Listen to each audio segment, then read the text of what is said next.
మిథునని వాళ్ళ అమ్మమ్మ గారు అయితే రోకలి బండ తీసుకుని రమ్మంటుంది. దాంతో మిథున అయితే రోకలి బండ తీసుకుని వచ్చి ఇదిగోండి అమ్మమ్మ గారు అని చెప్పి ఇస్తుంది. ఇక అమ్మమ్మ గారు అయితే ఆ రోకలి బండ తీసుకొని ఇప్పుడు ఎవరెవరికి ఎలాంటి నొప్పులు ఉన్నా సరే అన్నీ పోతాయి అంటూ ఆ రోకలి బండని ఇలా నునుపు చేస్తూ అంటూ ఉంటుంది. అది వినగానే సూర్యకాంతం శ్రీరంగం వాళ్ళైతే ఒక్కసారిగా షాక్ అయిపోతారు.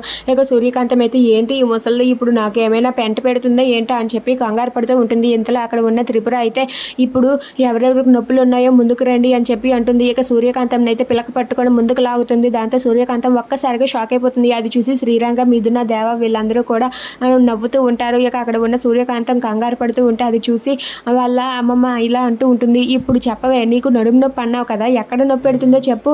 నేను ఒక్కటి ఇచ్చానంటే ఇక నడుము నొప్పి జీవితాంతం రాదు, అది వెంటనే ఇక్కడే చచ్చిపోతుంది అని చెప్పి అంటుంది. అది వినగానే సూర్యకాంతం ఒక్కసారిగా షాక్ అయ్యి నాకు ఇప్పుడు ఏ నొప్పి లేదు అమ్మమ్మ గారు, ప్లీజ్ అమ్మమ్మ గారు నన్ను వదిలేయండి అని చెప్పి అంటుంది. లేదే, తిరుగు, నడుము నొప్పి నీకు ఇక జీవితాంతం రాదే, తిరుగు అని చెప్పి అంటూ ఉంటుంది. దాంతో అది చూసి దేవ, మిథున వీళ్ళందరూ కూడా నవ్వుతూ ఉంటారు. ఇక సూర్యకాంతం తాట తీస్తూ ఉంటుంది బామ్మ. అది చూసి అక్కడ ఉన్న శ్రీరంగ అయితే రోజే నానమ్మ వదిలేవే, తన్ని వదిలేయి అని చెప్పి అంటూ ఉంటాడు. అయినా సరే వాళ్ళ నాన్నమ్మ వదులుకున్న సూర్యకాంతం నడుము మీద రోకల బండితో కొడుతూ ఉంటుంది. అది చూసి సూర్యకాంతం అయితే పెద్ద కేకలు పెడుతూ అరుస్తూ ఉంటుంది.